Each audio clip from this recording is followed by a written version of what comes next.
салом дӯстон, медонед дастои Реал Мадрид ва Челсиро дар ин чанд вақти охир чӣ ба ҳам пайваст мекунад? Рафтани Кепа Арrizabalaga ба Реал Мадрид. Ҳардуи ин даста шаб бозиҳои худро баргузор карданд ки дар бораи онҳо суҳбат мекунем. Дар бораи Ал-Насри Роналдо ҳам ҳарф мезанем, вале баъдтар. Аввал ба Стенфорд Бридж меравем. Бо дастгирии шумо албатта лайк мондан ба ин видео муҳим аст, аммо агар комментарии ҳамдигарро лайк монед, боз беҳтар. YouTube навоҳоро бо инро ба дигарон хубтар паҳн мекунад. Барои ҳамин бисёртар шаҳру назари худро нависед ва албатта комментарии ҳамдигарро лайк монед. Ин як хоҳиши бародарона. Боқӣ ба ҳаматон тамошои хуб.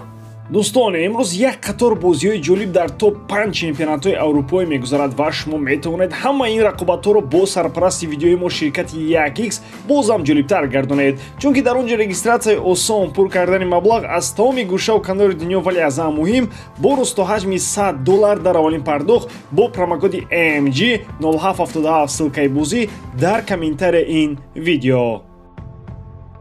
Дастаи Челси бори охир дар майдони хонагии худ 7 марти соли ҷорӣ, яъне дар мавсими гузашта ғалаба карда буд. Ба даста лозим буд ки дар назди мухлисони худ ғалабаҳоро оғоз кунад. Онҳо тавонистанд. Рақиби Челси барои ғалаба кардан қулай буд. Ин дастаи навкори чемпионати Англия Лутон Таун буд. Санчес дарвозабон, Гюсто, Дисаси, Силва, Колвилл, Чилвелл дифоъгарон, Кайседо, Энцо, Галахер нимҳиматгарон, Стерлинг, Джексон ҳамлагарон. Ин номҳое ки гуфтам ба фикри шумо ки ҳастанд? Баъзеҳо ҳайрон мешаванд ки ин ҳайати кадом даста аст. Бале, дастаи Челси чунон тағйир ёфтааст ки ягон номи шиносро ғайр аз Стерлинг намешунавӣ. Ҳамин номи шинос ҳамаро ҳаллу фасл кард. Ӯ 2 гол зада, ҳамчунин ассистро ба номаш сабт кард. Дар баробари дубли Стерлинг як голи дигарро Джексон зад ки барои ӯ аввалин гол дар ҳайати лондониҳо мебошад. Натиҷа маълум шуд. Ҳамчунин бояд гӯем ки дар ин рақобат Кайседо ҳамон Мойзеси Брайтон буд ки топ дасто барои ӯ мубориза мебурданд. Энцо Фернандес ҳам хеле арзанда бозӣ кард. Реал Мадрид бошад бозии худро бар муқобили дастаи Селта баргузор намуд. Бар муқобили ин тим Реал омори хуб дорад. Ҳолати ғамгин барои мухлисони Реал он шуд ки Винисиус осеб бардошта бозиро идома дода натавонист. Дараҷаи ҷадидияти осеб пас аз 48 соати лат бардоштан маълум мешавад. Аммо Анчелотти дар нишасти матбуотӣ пас аз бозӣ гуфтааст ки осеби Вини он қадар ҷиддӣ нест ва ӯ пас аз танаффус барои бозиҳои тимҳои мунтахаб ба Реал бармегардад. Бо эҳтимоли зиёд Винисиус ба ҳайати Бразилия бо сабаби ин осеб намеравад.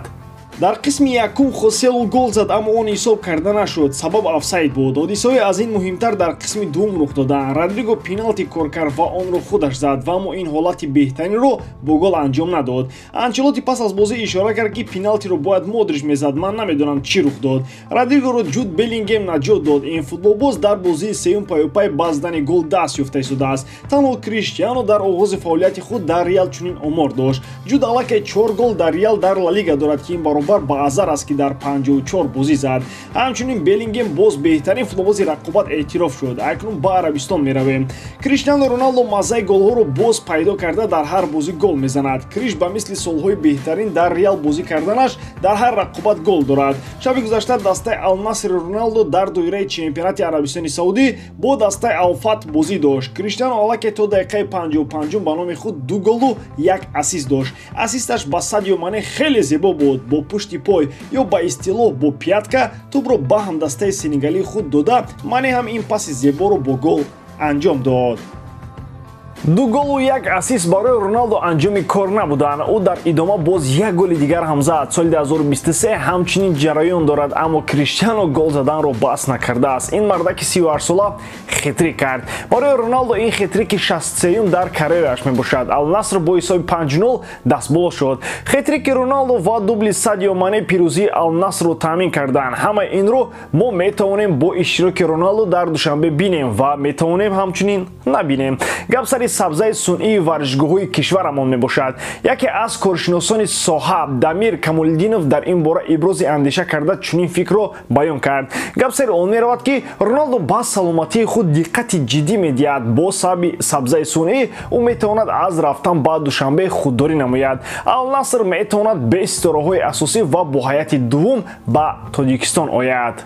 манчестер сити боз як нимҳиматгари дигари марказӣ мехарад. Ин навбат онҳо мехоҳанд Матиёш Нунешро аз дастаи Вулверхэмптон ба сафи худ ҷалб намоянд. Сабаби асосии таваҷҷӯҳ ба ин футболбоз нархи баланди нимҳиматгари дигар Лукас Пакета аз Вест Хэм гуфта мешавад. Манчестер сити бо Вест Хэм атрофи гузариш ва нархи ин бозингар ба мувофиқа омада натавонист ва аз ин лиҳоз акнун таваҷҷӯҳ ба нимҳиматгари 25-солаи португалӣ шудааст. Бозингари мазкур дар мавсими гузашта танҳо як голро ба номаш дар Премер-лигаи Англия сабт кард, вале бозии ӯ бо тӯб ва пасҳояш баҳои баланд доранд.